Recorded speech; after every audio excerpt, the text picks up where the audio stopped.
అనుదిన వాక్య ధ్యానాలలో ప్రతి ఉదయము ప్రభు మనలను ఆయన కృపతో నింపుతున్నటువంటి దేవునికి స్తోత్రం చెల్లిస్తా ఉన్నాం. తిరిగి 4181వ దినంలోనికి ప్రభు మనల్ని ప్రవేశపెట్టాడు. మరి దిన వాక్య ధ్యానం కొరకై మనం చేరవచ్చి ఉండగా ప్రార్థనతో ఉదయకాలం మార్నింగ్ కాన్ఫరెన్స్ మనం ప్రార్థనతో మనం ప్రారంభించుకుందాం, ప్రార్థన చేసుకుందాం.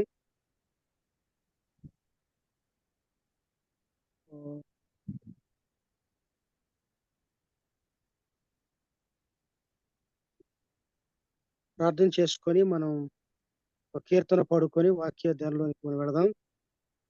హైదరాబాద్ నుండి ఇజ్రాయెల్ అన్న గారు ప్రార్థన చేయగలరా? ఇజ్రాయెల్ అన్న గారు ప్రార్థన చేద్దాం. పరిశుద్ధుడు అయిన మా ప్రియ పరలోకపు తండ్రి, మహాగణుడ, మహోన్నతుడ, సర్వాధికారము కలిగిన దేవ, మీ ఘనమైన మహిమ గల నామానికి స్తుతులు స్తోత్రాలు. అయా వేర్పులలో నీ వంటి వాడెవడు? పరిశుద్ధతను బట్టి నువ్వు మహానీయుడవు, స్తుతి కీర్తనను బట్టి పూజనీయుడవు, అద్భుతమైన ఆశ్చర్యమైన కార్యములు జరిగించే గొప్ప దేవ, మీకు స్తుతులు స్తోత్రాలు చెల్లిస్తున్నాం. ఆకాశ మహాకాశములు పట్టజాలని గొప్ప దేవ, మా ఎడల మీ కటాక్షము కనికరం ఉంచి గడిచిన రాత్రి అంతా మంచి విశ్రాంతినిచ్చి ఉదయకాలమున మా పడకల నుండి మమ్మల్ని సజీవులుగా ఉంచి లేపి ఆయా ప్రాంతముల నుండి, ప్రదేశములు, పట్టణముల నుండి, గ్రామాలలో నుండి నాయన ఎదుగో నాయన మా తండ్రి, ఈ జూమ్ యాప్ ద్వారా మీ యొక్క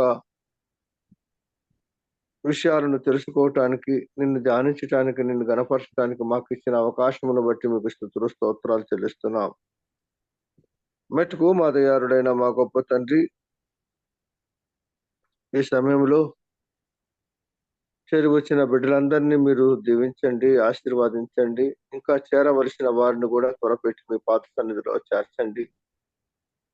మరి గలములెత్తి స్వరములెత్తి నాయన నిన్ను కీర్తిస్తుండగా, నిన్ను స్తుతిస్తుండగా, నిన్ను మహిమపరుస్తుండగా నాయన మీరు ఘనత, మహిమ, ప్రభావాలు ఆరోపించుకోండి. అదే రీతిగా నీ యువకులు అందించబోయేటువంటి నీ దాసుని కూడా బలపరిచి నాయన ఆత్మపూర్ణులుగా చేసి మాకు కావలసిన సందేశాన్ని అందించి మా జీవితాలలో పురికొలుపు, దిద్దుబాటును, మాకు ఉద్యమం కలుగుటకు మీ కృపను అనుగ్రహించి సహాయం చేయమని నీ పాసన్నిధిలో ప్రార్థిస్తున్నాం. మరి నాయన అధ్యక్షతను వహించి జరుగుతున్న కార్యాన్ని జరిపిస్తున్న నీ దాసుని కూడా దీవించండి. గొల్లో మరి మా నాయన నిర్వివాహకంగా ఈ కార్యాన్ని జరిగిస్తున్న నీ దీనదాసుడు ఓడిసి నుంచి ఈ కార్యక్రమాలు జరిగిస్తుండగా వారిని, వారి కుటుంబం, వారి పరిచర్యను కూడా మీరు జీవించి ఆశీర్వదించమని మీ పాసన్నిధిలో ప్రార్థిస్తున్నాం. మటుకు సమయంలో మరి నాయన నీ బాహుబల హస్తాలకు అప్పచెప్పుకుంటున్నాం. మమ్మల్ని మేము తగ్గించుకుంటున్నాం, నేను హెచ్చిస్తున్నాం. సమస్త విషయాలు నడిపించేవారు మీరే గనుక నాయన ఈ కార్యక్రమం అంతట్లో ఆధిపత్యాన్ని వహించి క్రమంగా మర్యాదగా జరిగించి మా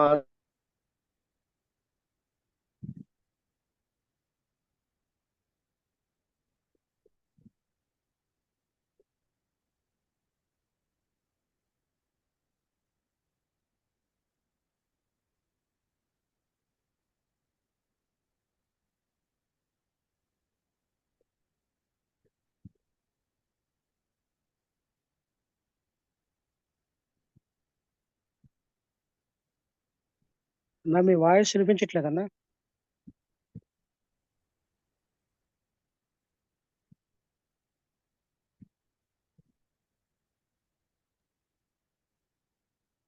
నెట్ ప్రాబ్లం ఏముంది?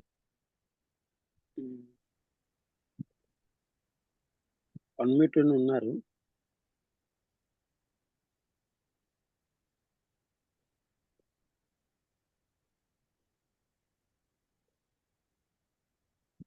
సరే ముగించండి. సరే పాట పాడుకుందాం. ఉదయకాలం మనం మార్నింగ్ కాన్ఫరెన్స్ లో ప్రారంభ ప్రార్థన చేసినటువంటి ఇజ్రాయెల్ అన్న గారికి వందనాలు. ఒక కీర్తన పాడుకుందాం. ఈ దినం ఆ కీర్తన కొరకై నియమించుకున్నటువంటి సహోదరులు బ్రదర్ ఆనందరాజు గారు మనను కీర్తనలు నడిపిస్తారు. నా వందనాలు అందరికి. వందనాలండి.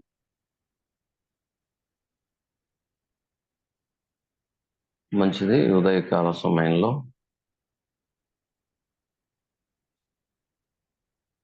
పాట ద్వారా ప్రభువును మహిమపడతాం. వెళ్ళారా? ఇదే నా కోరిక అనే పాట. ఇదే నా కోరిక నవజీవన రాగమాలిక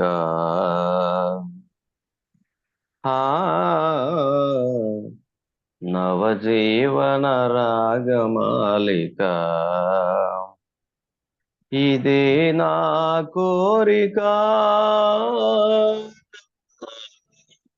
నవజీవన రాగమాలిక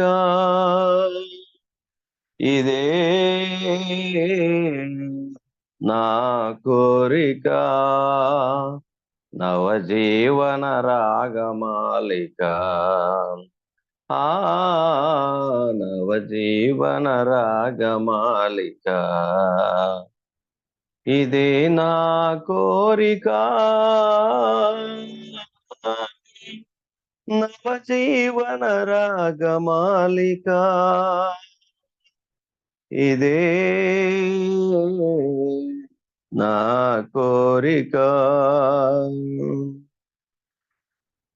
యేసులాగా ఉండాలని యేసుతోనే నడవాలని యేసులాగా ఉండాలని యేసుతోనే నడవాలని నిలవాలని గెలవాలని నిలవాలని గెలవాలని యేసునందే ఆనందించాలని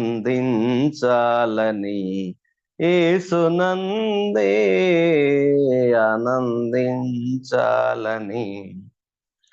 ఇదే నా కోరిక నవజీవన రాగమాలిక ఇదే నా కోరిక నవజీవన రాగమాలిక నవజీవన రాగమాలిక ఇదే నా కోరిక నవజీవన రాగమాలిక ఈ లోకంలో పరలోకము నాలోనే నివసించాలని ఈ లోకంలో పరలోకము నాలోనే నివసించాలని ఇంట బయట యేసునాథునికి ఇంట బయట యేసునాథునికి కంటి పాపనై వెలిగిపోవాలని కంటి పాపనై వెలిగిపోవాలని ఇదే నా కోరిక నవజీవన రాగమాలిక ఇదే నా కోరిక నవజీవన రాగమాలిక నవజీవన రాగమాలిక ఇదే నా కోరిక, నవజీవన రాగమాలిక. యాత్రను ముగించిన వేళ ఆరోహణమై పోవాలని, యాత్రను ముగించిన వేళ ఆరోహణమై పోవాలని, యేసుక్రీస్తుతో సింహాసనము, క్రీస్తు యేసుతో సింహాసనము పైకెగసి కూర్చోవాలని, పైకెగసి కూర్చోవాలని, ఇదే నా కోరిక, నవజీవన రాగమాలిక. ఇదే నా కోరిక, నవజీవన రాగమాలిక. ఆ నవజీవన రాగమాలిక. ఇదే నా కోరిక, నవజీవన రాగమాలిక.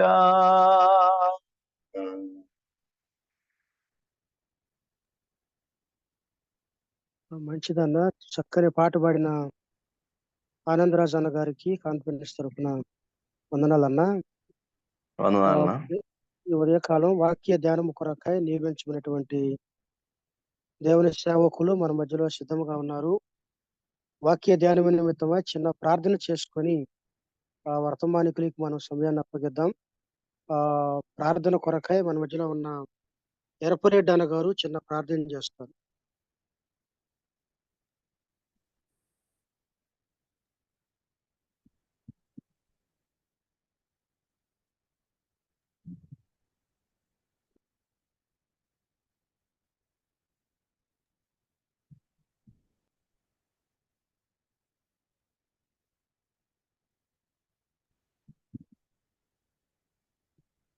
చేయండి.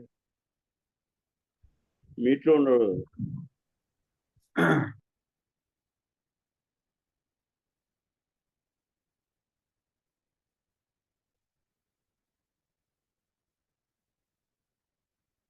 ఎరపరెడ్డి అన్న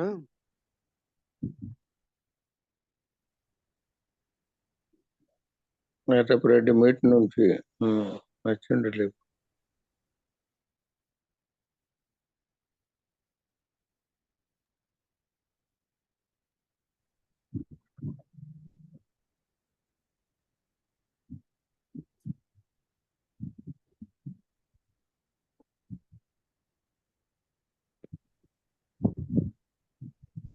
మీ వాయిస్ వినిపించట్లేదన్నా. నెట్వర్క్ సమస్య ఉన్నట్టుంది. హలో అన్న, చేయండి. ఇది మ్యూట్ ఆన్ కాలేదు అందుకు. ఓకేనా? ప్రేమ గల తండ్రి, దయగల దేవా, మహాపరిశుద్ధుడా, మీ నామానికి స్తోత్రాలు తండ్రి. మరొక నూతన దినాన్ని మీరు మాకు అనుగ్రహించారు. ఈ ఉదయకాలము వాక్య ధ్యాన కూడికను బట్టి స్తోత్రాలు తండ్రి. ఈ మార్నింగ్ కాన్ఫరెన్స్ని బట్టి చేరువచ్చిన మా ప్రియులందరిని బట్టి ప్రార్థిస్తున్నాం. మీరు చూపిన మహాకృపకై స్తుతిస్తున్నాం తండ్రి. నిజంగా నిన్నటి వారమైన మమ్మల్ని నేటి వారిగా ప్రాణప్రాప్తులుగా నిలిపి మమ్మల్ని సజీవ లెక్కలో జ్ఞాపకం చేసుకొని మా ఆయుష్కాలాన్ని పొడిగించి ప్రభువా మీరు జ్ఞాపకం చేసుకున్న విధానానికి స్తుతిస్తున్నాం తండ్రి. ఈ దినము మీ దాసులు ప్రభువా తండ్రి మరి చక్కని పాట ఆనందరాజన్న గారి ద్వారా మీరు బలపరిచినందుకు స్తోత్రాలు తండ్రి. జగన్నాథరావు అన్న గారు, ఇజ్రాయెల్ రాజన్న గారు తండ్రి వాక్యం అందిస్తుండగా మీ దాసుని నోట మీ వాక్యం ఉంచి మీరు దీవించమని ప్రార్థిస్తున్నాను. మీ సహాయం దయచేయండి తండ్రి. మీ ఆత్మ సహాయం ఇచ్చి ప్రభువా మీ దాసుడు మాట్లాడడానికి మీ కృప చూపించమని వేడుకుంటున్నాం తండ్రి. మా ప్రభువా మరి ఆత్మీయంగా వెనుకబడిన మా జీవితాల్లో లోటుపాట్లను సరిచేసుకుని వాక్యం ద్వారా మేము మరింతగా తండ్రి లోతైన ఆత్మీయ జీవితంలో అభివృద్ధి చెందడానికి మీ కృప చూపిస్తారని, మీ దీవెన దయచేయమని నడిపిస్తున్న మీ దాసుని నాయన తండ్రి మరి అన్న పరిచర్యను కూడా మీరు దీవించమని, వాక్యం అందిస్తున్న మీ దాసుని కూడా మీ దయగల చేతులకు అప్పగించుకుంటుండగా చేరువచ్చిన మమ్మల్ని అందరినీ మీ స్వాధీనం ఉంచుకొని మాకు వినే చెవిని గ్రహించే ఆత్మను మీరు దయచేసి బలపరుస్తారని మా ప్రభువును రక్షకుడైన యేసుక్రీస్తు నామమున ప్రార్థించి అడిగి వేడుకుంటున్నాము తండ్రి. ఆమెన్. కాన్ఫరెన్స్ తరపున ప్రార్థించిన నరపరెడ్డి అన్న గారికి వందనాలన్నా. దేవుని వాక్యం ఈ దినం వాక్య ధ్యానము కొరకై నియమించబడినటువంటి జగన్నాథపురం నుండి ఇజ్రాయెల్ రాజు గారు మన మధ్యలో సిద్ధంగా ఉన్నారు. ఆ వాక్య ధ్యానము కొరకై అన్నగారికి సమయాన్ని అప్పగిస్తాను. దేవుని నామానికి మహిమ కలుగును గాక. దేవాతి దేవుడు మరొకసారి ఇలాగిన మనందరం కలిసి దేవుని వాక్యాన్ని ధ్యానం చేసుకునే కృపనిచ్చినందుకు దేవునికి స్తోత్రాలు చెల్లిస్తూ ఈ మార్నింగ్ కాన్ఫరెన్స్ జూమ్ కి ఆసక్తితో ఆశతో దేవుని వాక్యాన్ని మరి ధ్యానించడానికి వచ్చినటువంటి నాతోటి సహోదర సహోదరులందరికీ సేవకులకు ప్రత్యేకంగా వందనాలు తెలియజేస్తున్నాను. మనం గడిచిన కొన్ని వారాలుగా నెలకొక రోజు ఎఫెసీ పత్రికలో నుండి ధ్యానిస్తూ ఉన్నాం. మొదటి అధ్యాయము మనము పూర్తి చేసుకున్నాం. నేను మరొకసారి మొదటి అధ్యాయం యొక్క నేపథ్యాన్ని గుర్తు చేస్తూ రెండవ అధ్యాయాన్ని ప్రారంభించాలని నేను ఆశపడుతూ ఉన్నాను. ఎఫెసీ సంఘము నాకు పౌలు గారు ఈ పత్రిక రాస్తున్నటువంటి వాడుగా మనకు కనిపిస్తూ ఉన్నాడు. పౌలు ఈ పత్రిక రాసే సమయానికి ఎఫెసీ పట్టణము పూర్తిగా దేవతలతో నింపబడినటువంటి ఒక పత్రికగా, ఒక పట్టణముగా మనం చూస్తాం. క్రీస్తు శకం 54లోనే లేదా 60 నుంచి 62లోనే పౌలు గారు ఈ పత్రిక ఎఫెసీ సంఘానికి రాశారు. అయితే పౌలు గారు అసలు అక్కడ సంఘం స్థాపించబడక మునుపు ఉన్నటువంటి పరిస్థితులు ఆయన ఎరిగినవాడు. అక్కడ పూర్తిగా ఎఫెసీ పట్టణం అనేటువంటి దేవతల నిలయం. అర్తెమీదేవి అనేటువంటి ఒక దేవత, ఆమె సంతానాన్ని కలిగిస్తుందని నమ్మేటువంటి వారు. అలాంటి ఒక దేవతను పూజించేవారు. అతిపెద్ద దేవాలయం కూడా అక్కడ ఒక ఆయన కట్టాడు. సో అది ప్రపంచంలో ఉన్నటువంటి 7 వండర్స్ లో ఒక వండర్ గా కూడా దాన్ని చెప్తూ ఉంటారు. అంత పెద్ద దేవాలయం అక్కడ నిర్మించబడింది. అలాంటి చోట ఉన్నటువంటి ప్రజలకు పౌలు సువార్త చెప్పాడు. సంఘం స్థాపించబడింది. తదుపరి ఆ సంఘంలో ఉన్న కొన్ని పరిస్థితుల రీత్యా ఈ పత్రికను మొదటిసారిగా వారికి రాస్తూ ఉన్నట్టుగా మనం చూస్తాం. సో యేసుక్రీస్తు ప్రభువులో ఉన్నటువంటి ఐశ్వర్యాన్ని గురించి, ఆధ్యాత్మిక ఐశ్వర్యాన్ని గురించి ఈ పత్రిక తెలియచేస్తా ఉంది. మనం ఆధ్యాత్మిక దారిద్ర్యతలో బ్రతుకుతూ ఉన్నాము అనే సంగతిని కూడా జ్ఞాపకం చేస్తాం. ఒక వ్యక్తి రీసెంట్ గా న్యూస్ లో చూసాం. హైదరాబాద్ లో అడుక్కుంటూ ఉండేటువంటి ఒక వ్యక్తి చనిపోయాడు. చనిపోతే అతన్ని తీయడానికి ఒక స్వచ్ఛంద సేవా సంస్థ వాళ్ళు వచ్చి ఆ డెడ్ బాడీని తీయడానికి అతను వేసుకుని పడుకున్నటువంటి ఆ దుప్పటి, అతని సంచి ఇవన్నీ తీసుకుని పట్టుకెళ్తా ఉంటే అతని పక్కన ఉన్నటువంటి ఒక సంచి వాళ్ళు ఓపెన్ చేసి చూశారు. చూస్తే దాంట్లో దాదాపు 3.5 లక్షల రూపాయలు ఉన్నాయి. అతను అడుక్కుని సంపాదించుకున్నటువంటి డబ్బు పెరిగింది. అంటే తన దగ్గర డబ్బు ఉంది కానీ దారిద్ర్యం అనేది పోలేదు. ఐశ్వర్యం తన దగ్గరే ఉంది కానీ దారిద్ర్యాన్ని అనుభవిస్తా ఉన్నాడు. ఈ రోజుల్లో కూడా చాలా మంది క్రీస్తు యేసులో ఆధ్యాత్మిక ఐశ్వర్యం ఉన్నప్పటికీ కూడా పాపం అనేటువంటి దారిద్ర్యంలోనే ఇంకా బ్రతుకుతున్నారు. అది చాలా విచారకరమైన సంగతి. కనుక ఈ పత్రిక ఆ విధమైన ఆధ్యాత్మిక పతనం నుండి బయటికి తీసుకురావడానికి ఎంతో మేలుకరమైనటువంటి సంగతులు ఈ పత్రికలో దేవుడు మన కొరకు రాసి ఉంచాడు. మొదటి అధ్యాయము మొదటి 3 వచనాలు కూడా ఈ ఆత్మ సంబంధమైనటువంటి ఆశీర్వాదం గురించి మాట్లాడుతూ ఉంటే 4 నుండి 12 వచనాలు రక్షణ విషయమైనటువంటి దేవుని ఏర్పాటు, ఆయన దయాపూర్వకమైనటువంటి సంకల్పాన్ని గురించి తెలియజేస్తాం. ఆ తర్వాత 13, 14 వచనాల్లో దేవుడు మనకు అనుగ్రహించినటువంటి పరిశుద్ధాత్మ, ఆయన తన ఆత్మ చేత మనం ముద్రించాడు అనే విషయం పౌలు గారు రాసి ఉంచాడు. అలాగే విశ్వాసంలో, ప్రేమలో మనం బలపడాలి, దేవునిలో మనకున్నటువంటి స్వాస్థ్యం ఏంటో మనం తెలుసుకోవాలని 15 నుండి 19 వచనాలు చెప్పాడు. ఇక చివరిగా యేసుక్రీస్తు హెచ్చింపబడి సంఘమును తనలో ఐక్యపరుచుకుని సమస్తమును ఆయన ఏలుచు ఉన్నాడు. అంటే అన్నిటి మీద ఆధిపత్యం కలిగిన వాడు. సంఘం అనే ఈ శరీరానికి శిరసత్వము అని అన్నప్పుడు పూర్తి హక్కుదారుడు, పూర్తి అధికారం కలిగిన వాడు అనే విషయం చివరి 4 వచనాలు 23వ వచనం వరకు ఉన్నటువంటి సంగతులు తెలియజేస్తున్నాయి. ఇది మొదటి అధ్యాయంలో మాట్లాడుతూ 2వ అధ్యాయము ప్రారంభం నుండి మొదటి 5 వచనాలు దేవుడు మనకి ఇచ్చినటువంటి సమయాన్ని బట్టి మనం ధ్యానం చేసుకున్నాం. ఎఫెసీ పత్రిక 2వ అధ్యాయము మొదటి వచనం నుండి నేను చదువుతున్నాను. మీ అపరాధముల చేతను పాపముల చేతను మీరు చచ్చిన వారై ఉండగా ఆయన మిమ్మును క్రీస్తుతో కూడా బ్రతికించెను. మీరు వాటిని చేయుచు వాయుమండల సంబంధమైన అధిపతిని అనగా అవిధేయులైన వారిని ఇప్పుడు ప్రేరేపించు శక్తికి అధిపతిని అనుసరించి ఈ ప్రపంచ ధర్మము చొప్పున మునుపు నడుచుకొంటిరి.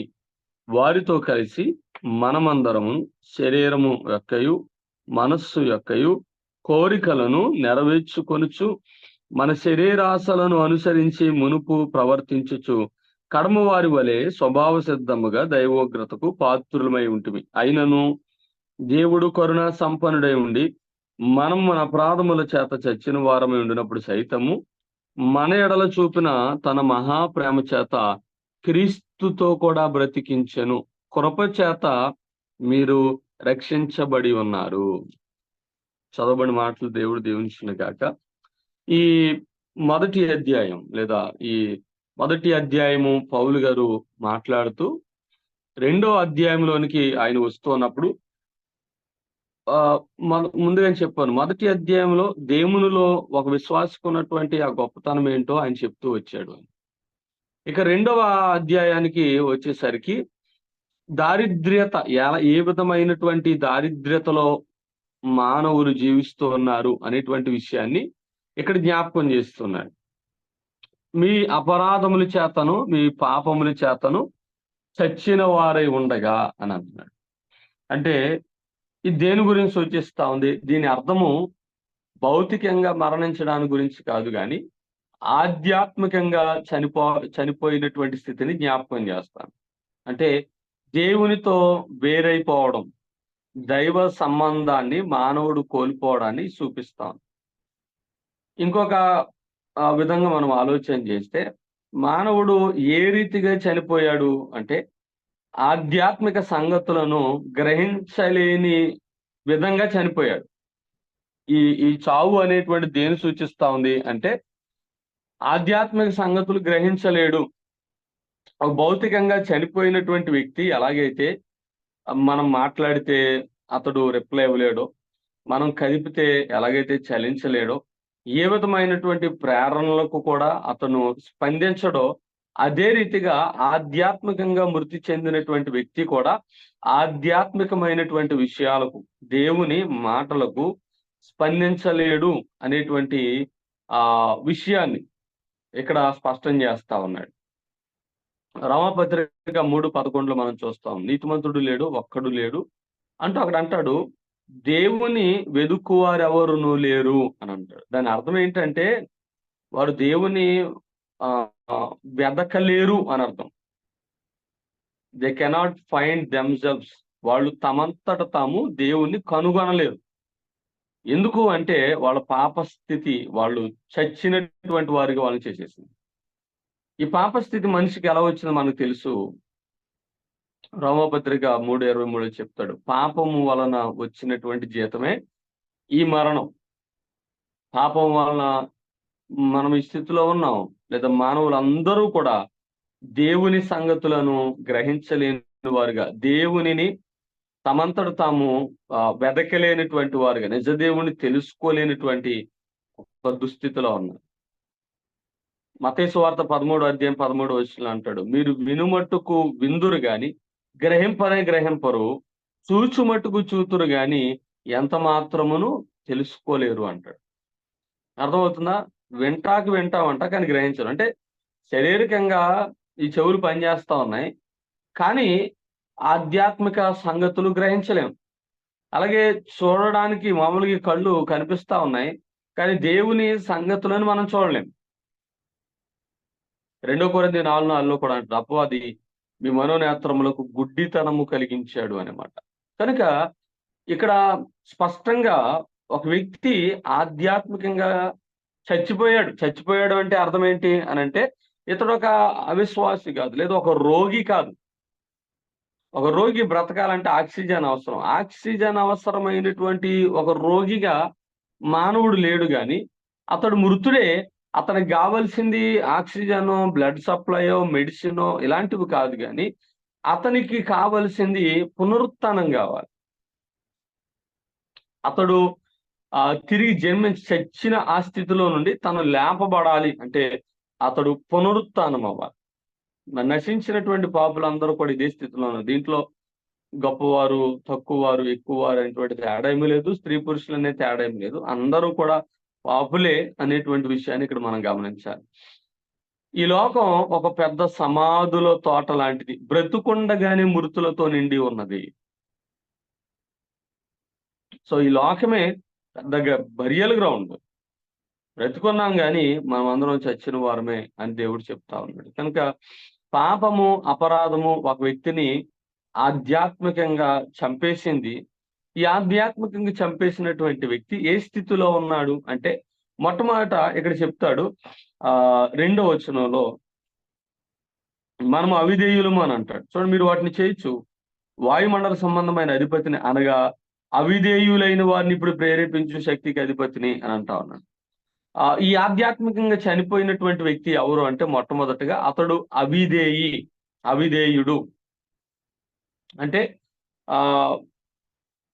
అపవాది ఆదాము అవ్వలను శోధించినప్పుడు వాళ్ళు చేసినటువంటి ఫస్ట్ మిస్టేక్ ఏంటంటే ఇదే, అవిధేయత. మీరు వాటిని నిరభ్యంతరంగా తినొచ్చు అని అపవాది చెప్పాడు. మీరు వాటిని తినకూడదని దేవుడు చెప్పాడు. తినకూడదు అని దేవుడు చెప్పినటువంటిది ఆజ్ఞ, తినొచ్చు అని దేవుడు చెప్పినటువంటి లేదా అపవాది చెప్పినటువంటి మాట. ఆల్రెడీ అపవాది కూడా అవిధేయుడిగా అపవాది అయ్యాడు. అపవాది చెప్పిన మాట మోసపూర్వకమైన మాట. కనుక నువ్వు తినిన దినమున నిశ్చయముగా చచ్చేదు అన్నాడు. ఆదాము అవ్వ చనిపోయారా? చనిపోలేదు, వారు బ్రతికే ఉన్నారు.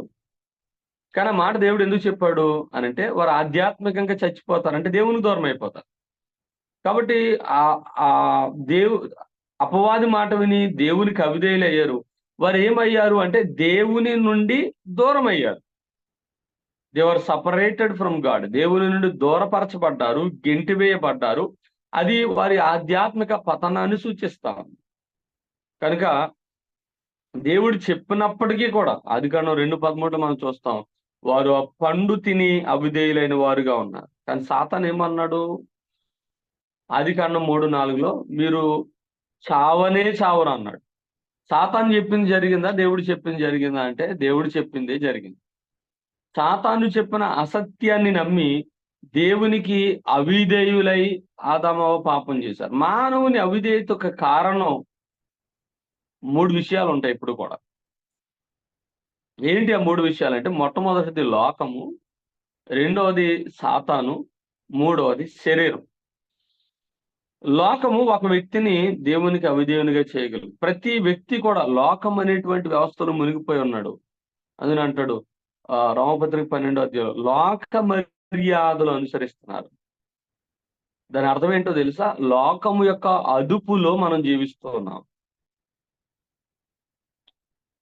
యోహాను మొదటి పత్రిక 2వ అధ్యాయంలో కూడా అంటాడు, లోకాశల గురించి మాట్లాడతాడు. లోకాశ, నేత్రాశ, జీవపు డమ్మం. లోకంలో ఆశలు ఉన్నాయి. అవి ఎలాంటి ఆశలు అనంటే, అవమ్మకు కలిగినటువంటి ఆశ, తినకూడనివి తినాలి అనిపించే ఆశ, చూడకూడనివి చూడాలి అనిపించే ఆశ, వెళ్ళకూడని వాటికి వెళ్ళాలి అనిపించేటువంటి ఆశ, చెయ్యకూడనివి చెయ్యాలి అనిపించే ఆశ, మాట్లాడకూడనివి మాట్లాడాలి అనిపించేటువంటి ఆశ. సో ఈ ఆశను లోకము మన ఎదుట పెడతా ఉంటది. ఎప్పుడైతే మనం వాటి వైపు వెళ్తామో అవి చెడ్డవి అని తెలిసినా కూడా మనం అవిధేయులము. ఇంకో విధంగా మాట్లాడుకోవాలంటే, మనం ఎందుకు వాటి వైపు వెళ్తున్నాము అంటే, మనం అవిధేయులము గనక వెళ్తా ఉన్నాం. మన అవిధేయత వాటి వైపు నడిపిస్తాం. అంటే అవిధేయత అని అన్నప్పుడు ఆధ్యాత్మిక పతనం. ఆధ్యాత్మికంగా దేవునికి దూరం అయిపోయి ఉన్నాం ఆల్రెడీ. ఆదాము అవ్వ అయితే వాళ్ళు దేవుని మాట వినలేదు, వారు వెనక దూరం అయ్యారు. వారిలో ఉన్నటువంటి ఆ స్వభావము మనకి వస్తూ ఉంది కనుక ఆదాము మొదలుకుని అని అన్నాడు, ఆదాము ద్వారా అని అన్నాడు కనుక వాళ్ళ ద్వారా మనకు సంక్రమించినటువంటి పాప స్వభావం. దావీదు రాసినటువంటి కీర్తన 51 అంటాడు, నేను తల్లి గర్భంలోనే పాపములో పుట్టాను, పాపంలోనే నా తల్లి గర్భమును ధరించింది అంటాడు. కనుక మనమైతే పుట్టుకతోటి అవిధేయులం. సో అవిధేయ స్థితిలో మనం దేని కోరుకుంటాం వాస్తవంగా అంటే లోకాన్నే కోరుకుంటాం. కనుక ఇక్కడ అదే అంటాడు, మీరు లోకము యొక్కయు ఆశలు నెరవేర్చుకుంటున్నారు అని అంటాడు. వారందరితో కలిసి శరీరం, మనమందరము 3వ వచనం అంటున్నాడు, శరీరము యొక్కయు మనస్సు యొక్కయు కోరికలు నెరవేర్చుకుంటున్నాము అని అంటున్నాడు. ఈ శరీరము లోకాశలను కోరుకునేటువంటిదిగా ఉంటుంది. అవిధేయతలో ఉన్నాం అనే దానికి సూచన ఏంటి అని అంటే, ఒక వ్యక్తి ఆధ్యాత్మిక పతనంలో ఉన్నాడు, చచ్చిన స్థితిలో ఉన్నాడు అనే దాని సూచన ఏంటంటే లోకానికి లోబడి జీవిస్తాడు. రెండవది, ఒక వ్యక్తి అవిధేయతకు కారణం సాతాను రక్షింపబడని ప్రతి వ్యక్తులను పనిచేస్తున్నాడు. అంటే ఆధ్యాత్మికంగా చచ్చిపోయినటువంటి వాళ్ళని ఆపరేట్ చేసేవాడు వీడే. అయితే సాతాను కూడా సృజించబడిన వాడే కాబట్టి ప్రతి వ్యక్తితో వ్యక్తిగత సంబంధాన్ని కలిగి ఉండలేడు. ఎందుకంటే వాడు కూడా ఒక క్రియేషనే, క్రియేటర్ కాదు. వాడు ఒక్కడే అందరితోటి ఉండి అందరితోటి ఏమీ చేయించలేడు. వాడికి కొంత సైన్యం ఉంది. మనుషుల లోపలికి వెళ్ళి సాతాను ఏం చేయలేడు, కానీ బయట నుండి ఆకర్షించగలుగుతారు. ఆదాము అవ్వలు కూడా చేసింది అదే కదా, బయట నుండి మాట్లాడి ఆ పండును చూపించి ఆకర్షించగలిగాడు తప్ప తను వారి లోపలికి వెళ్ళి ఏం పని చేయలేకపోయాడు. కనుక ఒక అపవాది మనుషులను ఏ రీతిగా ప్రభావితం చేస్తాడు పాపం చేయడానికి అనేటువంటి దాన్ని మనం చూస్తే కనుక, మనం ఎలాంటి స్థలాల్లో ఉండకూడదు అలాంటి స్థలాలకు మనల్ని వెళ్ళేటట్టుగా చేస్తాడు. ఎందుకనంటే సాతాను దగ్గర మనల్ని పడేసేంత బలమేమీ లేదు. ఏదో ఒక ఆబ్జెక్ట్ కావాలి సాతాను. ఒక వ్యక్తిని తన ఆధ్యాత్మిక జీవితంలో పతన స్థితిలోనే ఉంచాలి అని అన్నా, లేదా పతన స్థితి నుండి లేపబడినటువంటి వాడిని పాడు చేయాలి అని అన్నా, సాతాను అన్ని చోట్ల ఉండి దేవునిలాగా తాను కార్యాలు చేయలేడు కనుక మన చుట్టూ ఉన్నటువంటి ఆబ్జెక్ట్స్ను ఉపయోగించుకుని మనల్ని పాపములోనే ఉంచడానికి కానీ, అంటే దేవుని వైపు చూడకుండా దేవుని సంగతులు గ్రహించకుండా ఉంచేలాగా కానీ, అలాగే దేవుని ఎరిగిన వారు సైతం లోకాశలకు లోబడేటువంటి శరీరాశలకు లోబడేలాగా కానీ చేయగలుగుతారు. కనుక తనను ఏమీ చేయలేడు. అందుకని ఎఫెసీ పత్రికలోనే 6వ అధ్యాయం 11, 12 వచనాలు మనం చూస్తే ఇక్కడ అంటాడు, మీరు అపవాది తంత్రములను ఎదురించుటకు శక్తిమంతులగునట్టు దేవుడి సర్వాంగ కవచం ధరించుకోండి. ఏలైనగా మనం పోరాడున్నది శరీరులతో కాదు కానీ ప్రధానులతోనూ అధికారులతోనూ ప్రస్తుత అంధకార సంబంధులకు లోకనాథులతోనూ ఆకాశ మండలమందున దురాత్మల సమూహముతోనూ అని అంటున్నాడు. వీళ్ళు ఎవరు అంటే ఒక సమూహం. మన జీవితాలను ప్రభావితం చేయడానికి వాడికంటే ఒక సమూహం ఉంది, దురాత్మల సమూహం అది. కనుక ఒక విశ్వాసినైనా అవిశ్వాసినైనా సాతాను ప్రభావితం చేయగలుగుతాయి. ఒక విశ్వాసినైనా అవిశ్వాసినైనా లోకాసులు ప్రభావితం చేయగలుగుతాయి. సాతాను మనలను అవిశ్వాసులుగా అవిధేయులుగానే ఉంచడానికి వాడు ప్రయోగించేటువంటి ఆయుధం ఏంటంటే అబద్ధం. యోహాను సువార్త 8:44 అంటాడు, ఆది నుండి అబద్ధికుడును అబద్ధమునకు జనకుడునై ఉన్నాడు అంట. వాడు అబద్ధం చెప్తేనే కదా ఆదాము పడిపోయారు పాపంలో. కనుక వాడు అబద్ధమే చెప్తాడు. ప్రారంభములో నీవు చావనే చావు అని అబద్ధం చెప్పాడు, వాళ్ళు చచ్చిపోయేలా చేశాడు. మనకు కూడా చాలాసార్లు విశ్వాసులకైనా అవిశ్వాసులకైతే వాళ్ళు పాపంలోనే ఉంచేలా చేస్తాడు. ప్రాముఖ్యంగా విశ్వాసులకైతే ఏం కాదులే, ఈ ఒక్కసారికి ఏం పెద్ద తప్పేమి కాదు అనిపించేటట్టుగా చేస్తాడు. కానీ దాని పర్యవసానం మనం అనుభవించాల్సి వచ్చినప్పుడు, నేను అంటాను, దేవుని తోట నుండి, దేవుని నివాస స్థలం నుండి ఆదామవ్వలను దేవుడు గెంటి వేసినప్పుడు వాళ్ళు బాధపడి ఉండరా? అయ్యో ఎంత భాగ్యాన్ని మేము కోల్పోయాం, ఇంతకాలం మేము స్వేచ్ఛగా ఎలాంటి కష్టపడి లేకుండా ఈ చుట్టూ ఉన్న ఈ సృష్టిని అంతటిని ఏలడానికి ఏంటి, అనుభవించడానికి ఏంటి, ఒక హక్కుదారులుగా అధికారంగా ఉన్నటువంటి మేము ఇవాళ చెమటోడిస్తే తప్ప ఆహారం దొరకని పరిస్థితి, పైపెచ్చు మనం సృజించినటువంటి దేవునికి అన్నిటికీ చూడలేనటువంటి పరిస్థితి, స్వేచ్ఛను కోల్పోయాం, సౌకర్యాన్ని కోల్పోయాం, సంతోషాన్ని కోల్పోయాం, దేవునితో సంబంధాన్ని కోల్పోయాం అనే బాధ వారిలో ఉండుంటదా? ఖచ్చితంగా ఉంటది. వారి పాపాన్ని బట్టి, వారు చేసిన తప్పును బట్టి వారు పశ్చాత్తాపడ్డారు కనుకనే దేవుడు వారికి మరలా వారి పాపాన్ని పరిహరించి రక్షణ వస్త్రాలు ఇచ్చాడు. కనుక ఆ దానిలోనికి వెళ్ళిపోయి ఆ పర్యవసానం మనకు కలిగితే తప్ప కొన్నిసార్లు మనకు అర్థం కాదు. ఆ రీతిగా సాతాను చేస్తారు. కనుక లోక భాషలు ఈడుస్తాయి, సాతాను మనల్ని అబద్ధం చేత మోసం చేస్తూ ఉంటాడు. మూడోది శరీరము అనేటువంటిది కూడా అవిధేయతకు కారణం. ఈ శరీరము చాలా ప్రమాదమైంది. ఎందుకంటే ఈ శరీరము అంటేనే పతన స్వభావముతో నిండిపోయినటువంటిది, పుట్టుకతో చచ్చినటువంటి వారు,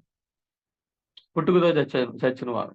ఇందా మనం చెప్పుకున్నాం, దావీదు రాసిన కీర్తన 51:5 అన్నాడు, నేను పాపములోనే పుట్టాను, పాపములోని నా తల్లి గర్భమున ధరించింది. కీర్తనల గ్రంథంలోని 58వ కీర్తన 3వ వచనం అంటాడు, తల్లి కడుపున పుట్టిన వారు భక్తిహీనులు, విపరీత బుద్ధి కలిగి ఉంటారు, పుట్టిన తోడనే అబద్ధములాడుచు తప్పిపోవుదురు అంటున్నాడు కీర్తనలు 58:3. ఇలాంటి పాప స్వభావము శరీరము కలిగి ఉంది. ఆ శరీర స్వభావము మనిషిని ఎప్పటికీ అవిధేయులుగానే ఉంచాలి అని చూస్తాం. ఎప్పటికీ అనంటే లైఫ్ టైం మనము అదే అవిధేయతలో ఉండాలి అనేటువంటిది సాతాను తీసుకున్నటువంటి ఒక టాస్క్ అన్నమాట. కాబట్టి ఉండే కొద్ది చూడండి, లోకం బెటర్ అవుతుందా వరస్ట్ అవుతుందా అని అంటే, మన చుట్టూ ఉన్న ప్రపంచం ఉండే కొద్దీ ఇంకా చాలా దుర్భరమైనటువంటి పరిస్థితికి వెళ్తుంది, కానీ మెరుగు అవట్లేదు. దేవుడు ముందే చెప్పాడు, ఆయన రాకడికి వచ్చేటువంటి సమయాలకు ఎలా ఉంటది అన్నాడు, నోవహు దినముల్లో ఉన్నట్టుగా ఉంటది అన్నాడు. కనుక అపవాది పని చేస్తున్నాడు. వాడు ఇదివరకు పని చేశాడు, ఇప్పుడు కూడా పని చేస్తున్నాడు. అందుకని వాడిని లోకనాథుడు అన్నాడు. ఈ లోకము, సాతాను, శరీరం, వీటి ఆధీనంలో ఉన్న వ్యక్తి రక్షణ పొందకుండా అవిధేయుడుగానే ఉండడం పెద్ద ఆశ్చర్యం కలిగించే విషయమేం కాదు. సో ఎందుకంటే దేవుని దగ్గరికి రావడానికి ఈ మూడు ఎప్పుడు అడ్డుగాను ఆటంకంగాను ఉంటాయి. అయితే తనకు తానుగా వాటి నుండి లేదా ఈ అవిధేయత నుండి ఒక వ్యక్తి బయటికి రాలేడు. నేను చెప్పాను కదా, చచ్చిపోయినోడు ఏమీ చేయలేనప్పుడు ఆధ్యాత్మికంగా పతనం అయిపోయిన వాడు కూడా తన ఆధ్యాత్మిక రక్షణ విషయమై తను ఏం చేయగలుగుతాడు? తను ఏమీ చేయలేడు. బయట నుండి అతనికి సహాయం కావాలి. ఆ బయట నుండి సహాయం చేయడానికి యేసుప్రభు ఈ లోకానికి వచ్చాడు. దేవుని నుండి ఆ సహాయం మనకు వచ్చింది. కనుక నశించిపోయినటువంటి పాపి శరీరానుసారి ఆధ్యాత్మిక సంగతులు ఎరగలేడు, చూడలేడు, గ్రహించలేడు, చేయలేడు. తన మనస్సు యొక్క, శరీరం యొక్క కోరికలను మాత్రమే నెరవేర్చుకోగలుగుతాడు. ఏదైతే 2వ అధ్యాయం ఎఫెసీ పత్రిక 3వ వచనం చెప్పినట్టుగా అతని అభిరుచులు ఎప్పుడు కూడా పాపభూయిష్టమైనటువంటివిగానే ఉంటాయి. కాబట్టి అతడు క్రియలన్నీ పాపములోనే ఆనందాన్ని కోరుకుంటాయి. అంటే పాప సంబంధమైనటువంటి వాటిగానే ఉంటాయి. ఒక అవిశ్వాసి ఎప్పుడైనా తను పాపం చేస్తూ నేను తప్పు చేశాను అనేటువంటి ఒక పశ్చాత్తాపానికి లోనే అవకాశం ఉందా? అంటే ఆ తన పాప విషయమైనటువంటి పూర్తి ఒప్పుకోలు తనంతట తాను ఎప్పుడూ కలిగి ఉండలేడు. అతనిలో ఒప్పుకోలు రావాలి అని అంటే ఖచ్చితంగా దేవుడు కార్యం చేయాలి. ఇలాంటి వారు అంటే అవిశ్వాసులు, యేసుప్రభుని ఇంకా ఎరగని స్థితిలో ఉన్నటువంటి వారు రక్షణ పొందుటకు ఏ మంచి కార్యము కూడా చేయలేరు.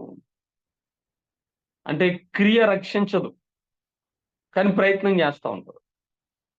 చాలా రకాల ప్రయత్నాలు చేస్తూ ఉంటారు. ఏం చేస్తే రక్షణ పొందొచ్చు?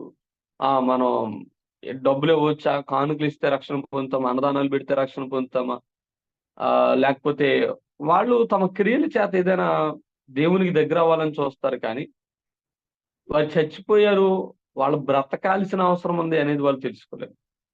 ఎందుకంటే పాపులు ఒకరికొకరు మంచి చేసుకోవాలి అనుకుంటారు, కానీ అది మంచి కాదు అనే సంగతి వాళ్ళకి అర్థం కాదు. లోకాసువార్త 6వ అధ్యాయము 33వ వచనం మనం చూస్తే, మీకు మేలు చేసిన వారికి మేలు చేసిన ఎడల మీకు ఏమి మెప్పు కలుగును, పాపులు కూడా అలాగే చేయిస్తున్నారు కదా అంటాడు. అంటే అర్థం ఏంటి? పాపులు మేలు చేసుకుంటున్నారు, ఒకరికొకరు సహాయం చేసుకుంటున్నారు, ఇతరులకు సహాయం చేస్తున్నారు, డబ్బులు ఇస్తున్నారు, అన్నదానాలు పెడుతున్నారు, చాలా మంచి కార్యాలు చేస్తున్నారు. ఏ మంచి కార్యం వారిని రక్షిస్తుంది?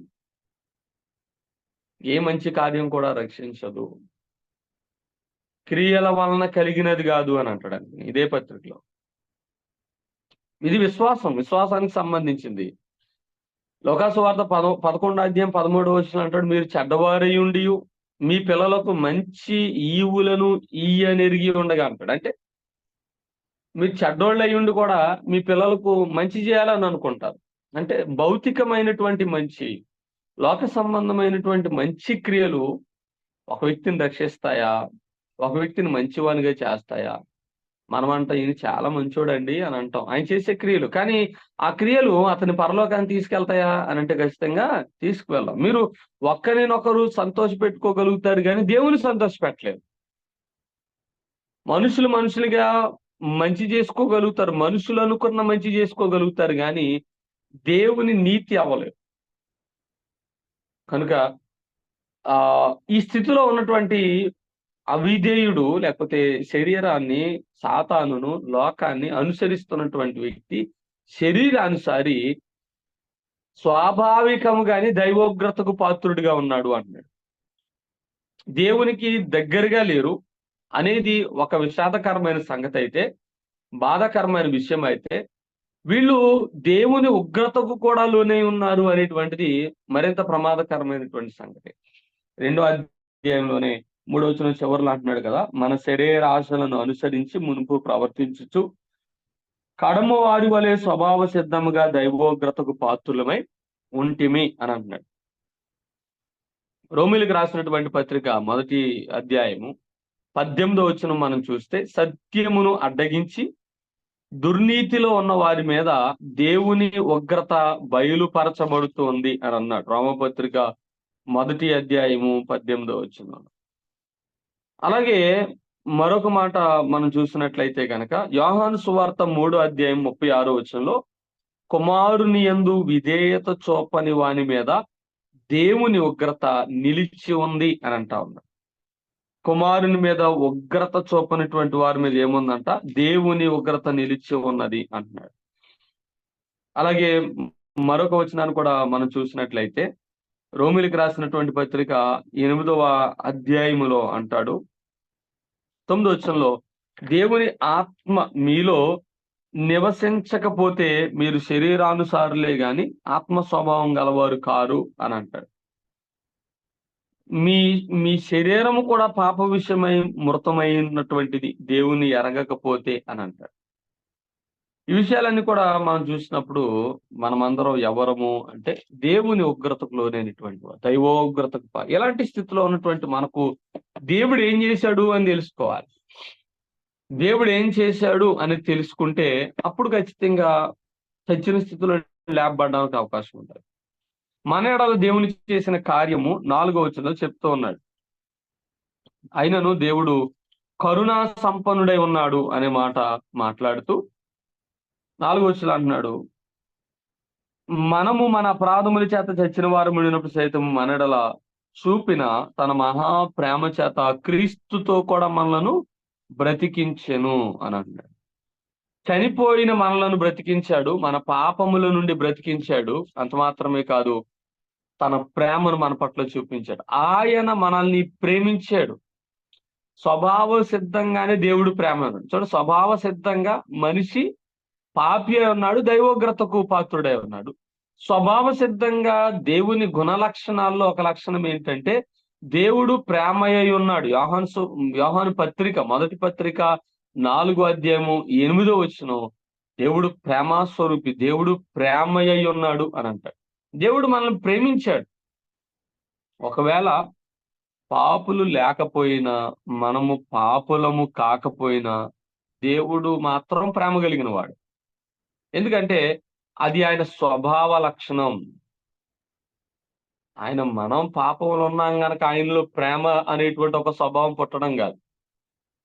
మనకంటే ముందుగా ఉన్నవాడు, ఆయన ఆది అంతం లేనటువంటి వాడు, ఆయన ప్రేమ అయి ఉన్నటువంటి దేవుడు అని మాత్రమే కాదు, ఆయన కరుణా సంపన్నుడు అంటున్నాడు. ఆయన తన కరుణను చూపించడంలో ఉన్నతుడు, ఐశ్వర్యుడు.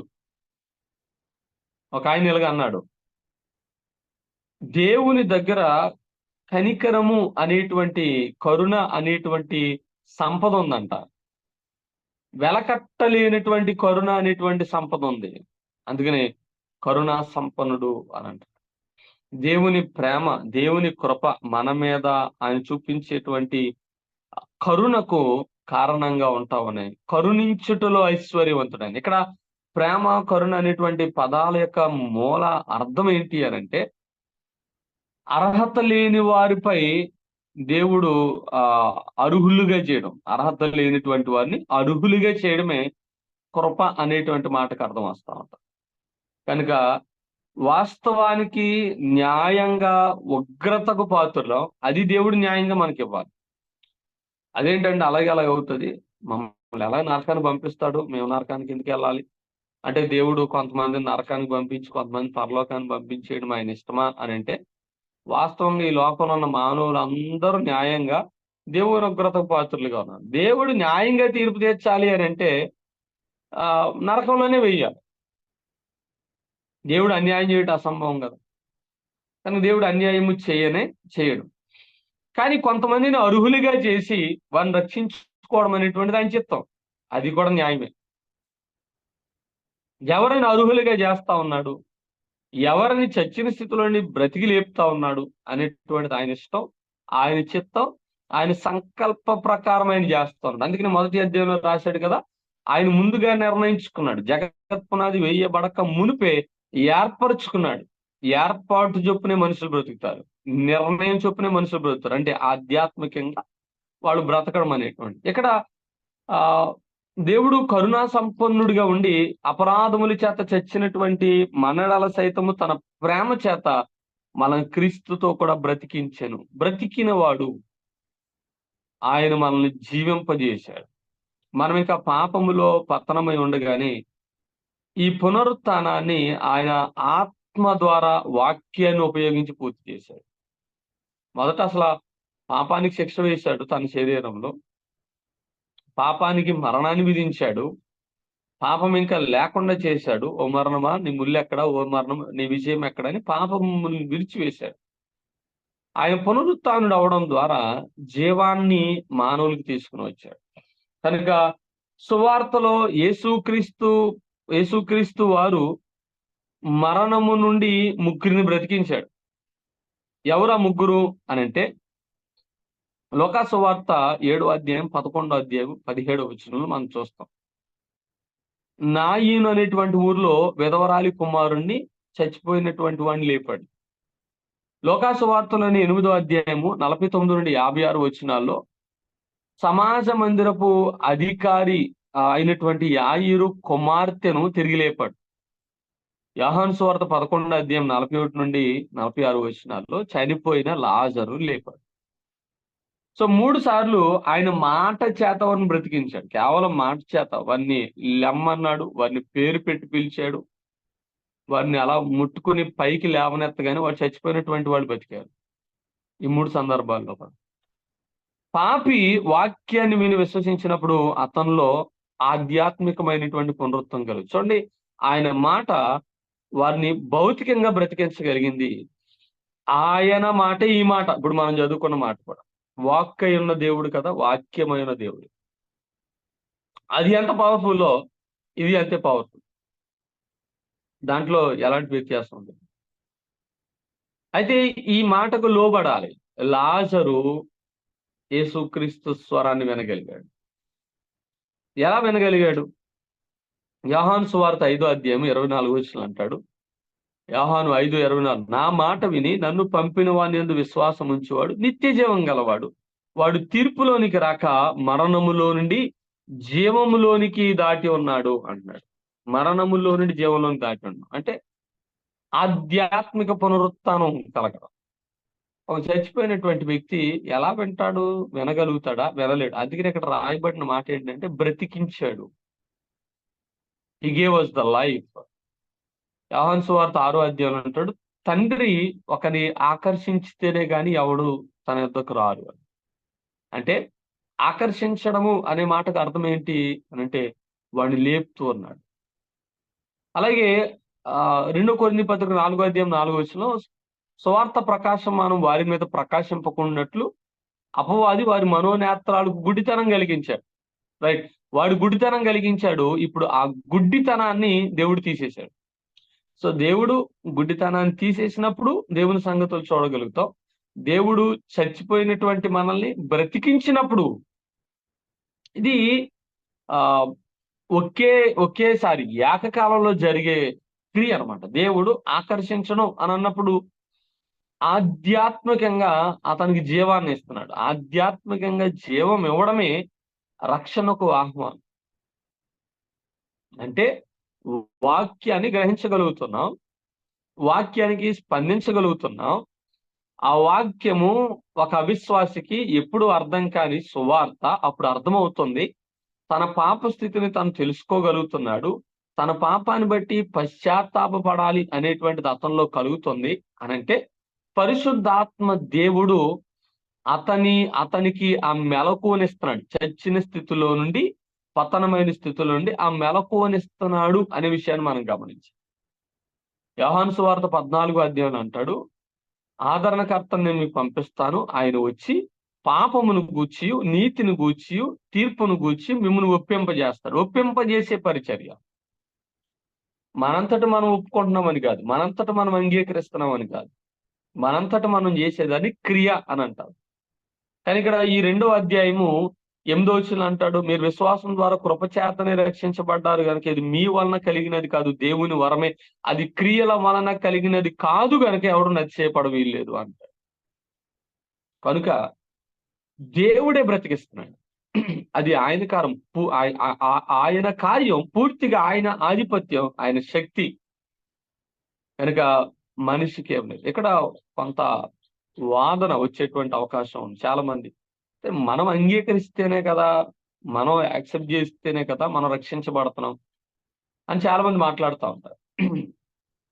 ఇక్కడే దీనిలోనే ఒక 2 రకాలైనటువంటి వాదనలు ఉన్నాయి లోకంలో.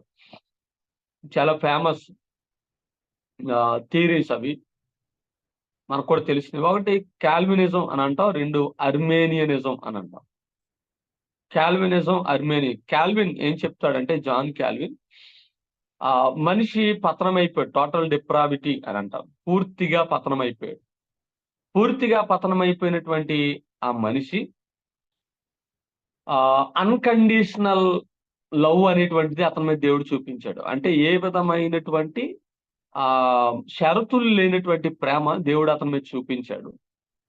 ఆ షరతులు లేనటువంటి ప్రేమ దేవుడు చూపించబట్టి దేవుడు చేసినటువంటి అటోన్మెంట్ ఏదైతే ఉందో, అంటే ఆయన ఎవరి కోసమైతే ఆయన చనిపోయాడో వారి మీద ఇర్రెసిస్టబుల్ గ్రేస్ ఇచ్చాడు అంటాడు. అంటే ఒక ఒక ఒక వ్యక్తి తను తృణీకరించలేని కృపనిస్తున్నాడు. ఆ తర్వాత ఆ వ్యక్తికి ఎన్నటికీ చనిపోని పర్జీవరెన్స్ అనేటువంటిది ఇస్తున్నాడు. అంటే ఆ నిత్యత్వపు వాగ్దానం, దీన్ని రక్షణ నిశ్చయత అని అంట. అంటే చూడండి, మానవుడు పూర్తిగా పతనమయ్యాడు. అతని మీద దేవుడు తన షరతులు లేని కృప ఇచ్చాడు. ఆ షరతులు లేని కృపను బట్టి దేవుడు వారి కోసం చనిపోయాడు.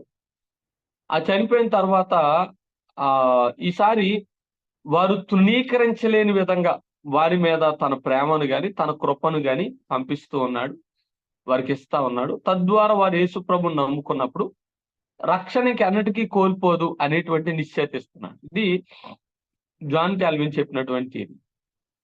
ఇంకా అర్మేనియన్ ఏం చెప్తాడు అంటే, మనిషి దేవుణ్ణి అంగీకరించాలా లేదనేటువంటి తన ఇష్టం, తను చూస్ చేసుకుంటాడు. ఆ క్యాపబిలిటీ తనకు ఉంది అని జాన్ కాల్విన్ చెప్తాడు. కానీ పూర్తిగా పతనమైపోయాడు, దేవుడు మనిషిని చూస్ చేసుకుంటున్నాడు కానీ మనిషి దేవుని చూస్ చేసుకోవట్లేదు అనేది జాన్ కాల్విన్ చెప్తాడు.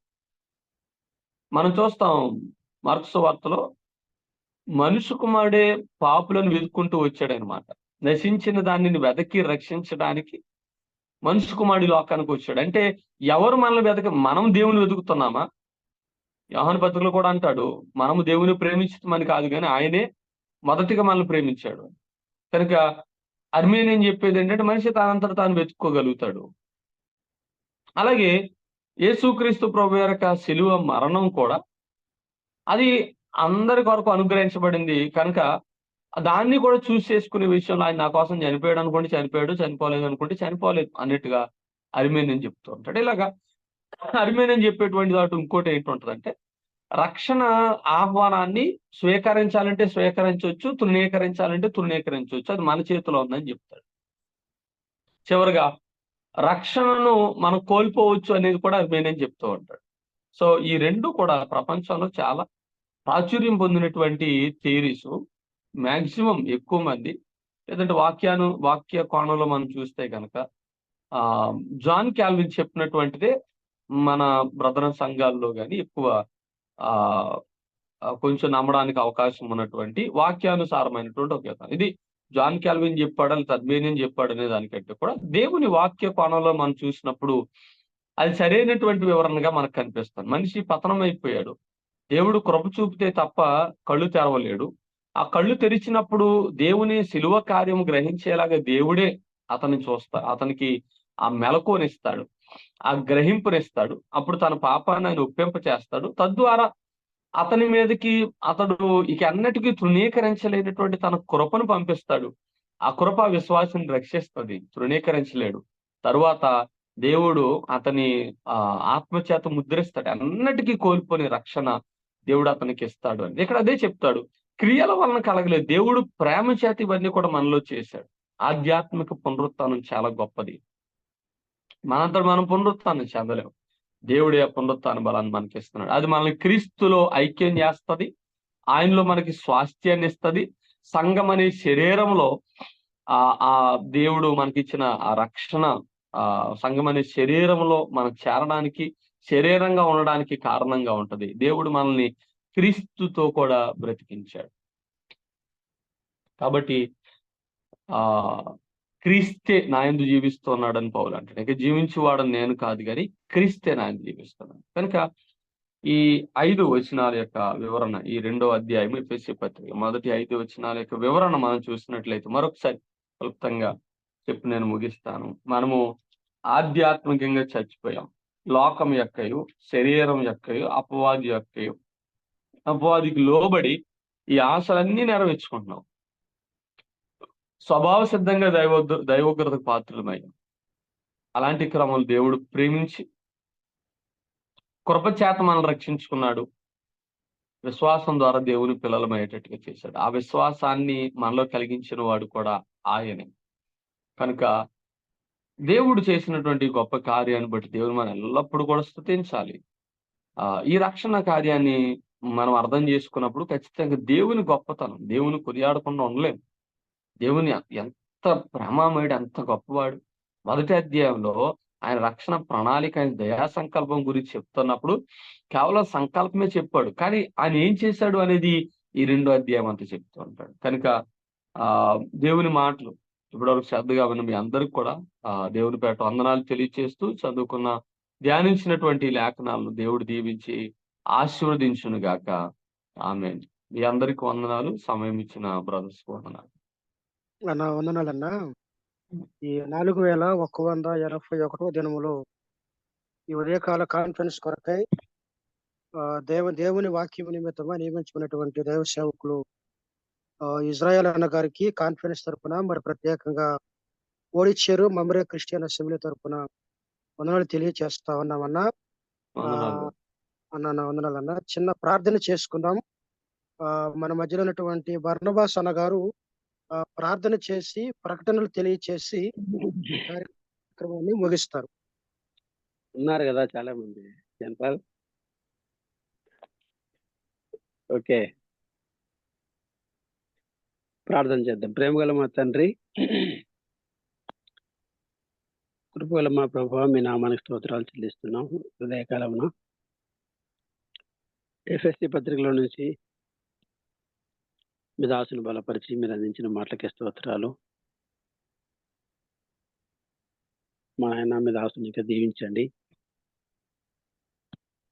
విస్తారమైన వాక్య పరిజ్ఞానం అనుగ్రహించండి. మీ చిత్తానుసారంగా వాడుకోండి. మేము విన్న ఈ మాటలను మా హృదయాలు భద్రపరుచుకొని ఇంకా మేము ఏ విషయాల్లోనే మీకు అవిధేయులుగా ఉన్నామేమో పరీక్ష చేసుకొని మా లోటుపాట్లు సరి చేసుకొని ప్రభావ మీ చిత్తానుసారంగా జీవించుటకు సహాయం చేయండి. మీ దాసుని కుటుంబాన్ని, స్థానిక సంఘాన్ని, పరిచయం దీవించుకొని నడిపించిన సహోదరుడు దేవుని సేవకులు జాన్పాల్ గారిని కూడా ఆయన కుటుంబాన్ని, పరిచయం దీవించుకొని విన్న బిడ్డలను ప్రభా ఆత్మ సంబంధమైన మేలుతో నింపారు. ఈ లోక యాత్రలో మేము కొనసాగుతుండగా మా యాత్ర అంతట్లో మీ కృపనిచ్చి నడిపించమని మా ప్రభు అయిన యేసుక్రీస్తు నామమున ప్రార్థించి వేడుకుంటున్నాం తండ్రి. ఆమేన్.